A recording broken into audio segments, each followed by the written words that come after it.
دو چیزیں ایسی ہیں جس میں اسلام اس وقت پوری دنیا کی آنکھوں میں آنکھیں ڈال کے بولو نا بات کر رہا ہے, اور پوری دنیا کو اسلام ان دو چیزوں کی وجہ سے ہی کھٹک رہا ہے.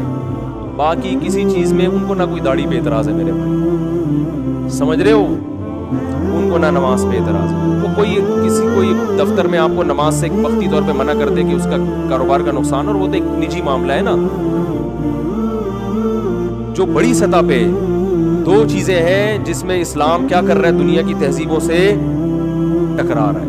نمبر ایک, اسلام سودی نظام کو کسی قیمت پہ برداشت نہیں کرتا, جبکہ دنیا کے جن کے ہاتھ میں دنیا کی تقدیریں ہیں, دنیا کی لگام ہے, ان میں 99.9% لوگ سود خور ہیں.